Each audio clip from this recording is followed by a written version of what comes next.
மல்கியா 3ஆம் அதிகாரம். இதோ, நான் என் தூதனை அனுப்புகிறேன். அவன் எனக்கு முன்பாக போய் வழியை ஆயத்தம் பண்ணுவான். அப்பொழுது நீங்கள் தேடுகிற ஆண்டவரும் நீங்கள் விரும்புகிற உடன்படிக்கையின் தூதனுமானவர் தம்முடைய ஆலயத்துக்கு தீவிரமாய் வருவார். இதோ வருகிறார் என்று சேனைகளின் கர்த்தர் சொல்கிறார். ஆனாலும் அவர் வரும் நாளை சகிப்பவன் யார்? அவர் வெளிப்படுகையில் நிலை நிற்பவன் யார்? அவர் புடமிடுகிறவனுடைய அக்கினியைப் போலவும் மன்னாருடைய சவுக்காரத்தைப் போலவும் இருப்பார். அவர் உட்கார்ந்து வெள்ளியை புடமிட்டு சுத்திகரித்து கொண்டிருப்பார். அவர் லேவியின் புத்திரரை சுத்திகரித்து அவர்கள் கர்த்தருடையவர்களாய் இருக்கும்படிக்கும் நீதியாய் காணிக்கையை செலுத்தும்படிக்கும் அவர்களை பொன்னைப் போலவும் வெள்ளியைப் போலவும் புடமிடுவார்.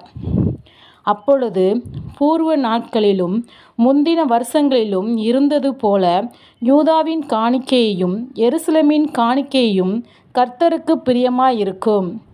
நான் நியாயத்தீர்ப்பு செய்யும்படி உங்களிடத்தில் வந்து சூனியக்காரருக்கும் விபச்சாரருக்கும் பொய்யானை இடுகிறவர்களுக்கும் எனக்கு பயப்படாமல் விதவைகளும் திக்கற்ற பிள்ளைகளுமாகிய கூலிக்காரரின் கூலியை அபகரித்து கொள்கிறவர்களுக்கும் பரதேசிக்கு அநியாயம் செய்கிறவர்களுக்கும் விரோதமாய் தீவிரமான சாட்சியாய் இருப்பேன் என்று சேனைகளின் கர்த்தர் சொல்கிறார். நான் கர்த்தர், நான் மாறாதவர். ஆகையால் யாக்கோபின் புத்திரராகிய நீங்கள் நிர்மூலமாகவில்லை. நீங்கள் உங்கள் பிதாக்களின் நாட்கள் தொடங்கி என் கட்டளைகளை கைக்கொள்ளாமல் அவைகளை விட்டு விலகி போனீர்கள்.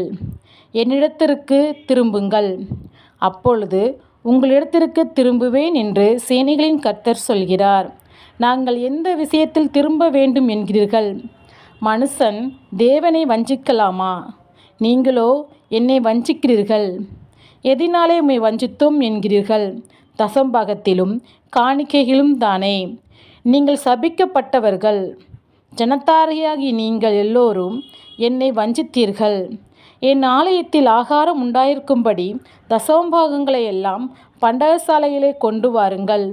அப்பொழுது நான் வானத்தின் பலகணியை திறந்து